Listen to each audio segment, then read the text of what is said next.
Halo teman-teman, selamat malam. Apa kabar semuanya teman-temanku? Semoga teman-teman sehat ya. Hari ini tanggal 9 September 2024 jam 19.15 ya. Teman-teman, kita sehari dua hari setelah pertandingan melawan Arab Saudi, timnas Indonesia, viral sekali berita demi berita ya. Jadi masuknya pemain baru yaitu kiper Martin Paes sudah bisa main ya, itu menjadi hot topic di mana-mana ya. Terus tambahan pemain dua yaitu Eliano dan Mesilker ya, itu juga menambah eh, ramai pecinta timnas Indonesia ingin tahu seperti apa. Teman-teman, Amir Silker dan Eliano ini sudah kembali ke Belanda hari ini, teman-teman.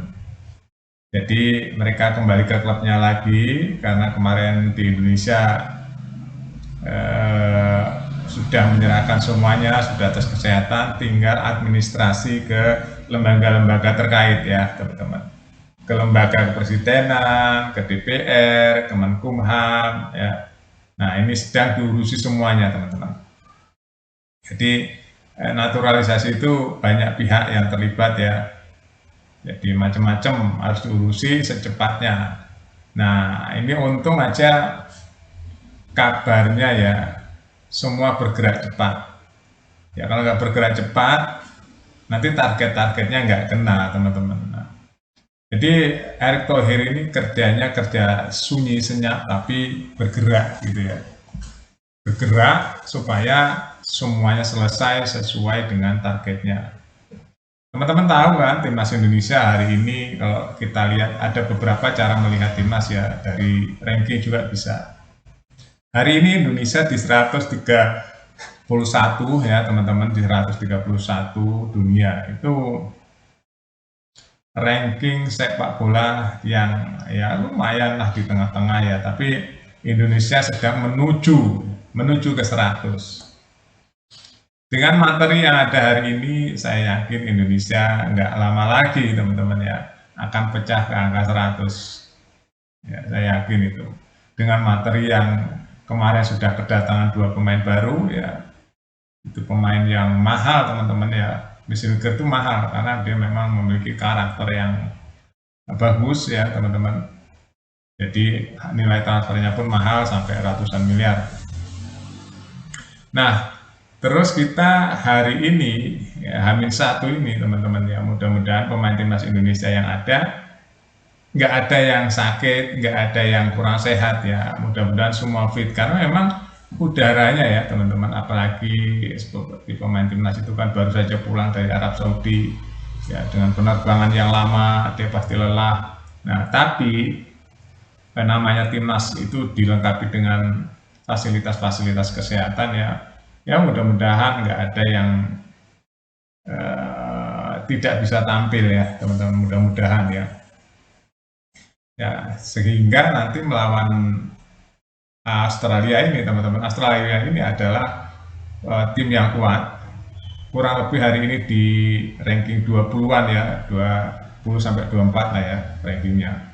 Nah itu kalau dibandingkan Indonesia jauh kemana-mana, Indonesia udah selisihnya ada 100 sekian dari Australia. Tapi kembali lagi, Indonesia hari ini nggak sesuai dengan rankingnya teman-teman ya. Kenyataannya lebih baik dari angka ranking teman-teman. Karena itu angka rankingnya diciptakan sebelum pemain-pemain naturalisasi selengkap hari ini teman-teman ya. Jadi memandang timnas Indonesia itu nggak harus dari rankingnya juga. Makanya Indonesia kemarin bisa menahan imbang Arab Saudi yang notabene-nya ranking 56 ya. Jadi itu nggak aneh kalau Indonesia itu sedang menuju ke arah yang lebih baik hari ini. Ya mudah-mudahan aja besok Sintayong bisa mengeluarkan strategi yang luar biasa ya, strategi kejutan dengan pemain yang ada hari ini.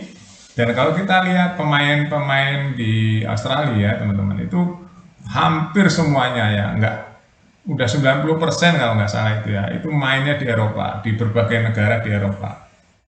Jadi memang udah penuh dengan pengalaman, syarat dengan pengalaman ya. Ya walaupun Indonesia juga sekarang banyak pemain yang dari Eropa ya, ini saya rasa bagus juga dan pemain muda. Nah, kelebihan yang didapat dari pemain muda yaitu dia tenaganya masih benar-benar bombastis ya teman-teman. Nah, kekurangannya mungkin pengalaman ya itu. Tapi Sintayong punya cara khusus lah saya yakin ya. Kenapa kok pemain-pemain muda ini diturunkan oleh Sintayong? Karena memang dari dulu sebenarnya Sintayong tuh hampir nggak percaya dengan pemain-pemain yang sudah berusia, karena dilihat dari gerakannya pun mungkin nggak selincah di usia-usia 20 tahunan ya teman-teman. Nah, akhirnya Sintayong memutus generasi, digantilah dengan pemain-pemain muda, dan hari ini sudah mulai memetik hasilnya ya, dari U23, U20, ya, sekarang senior juga pemain muda ya, mungkin Sintayong ini sudah mendekati memetik hasil.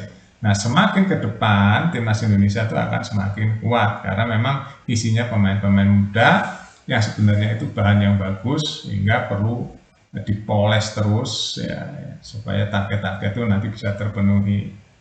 Bagaimana peluang ketemu Australia besok teman-teman?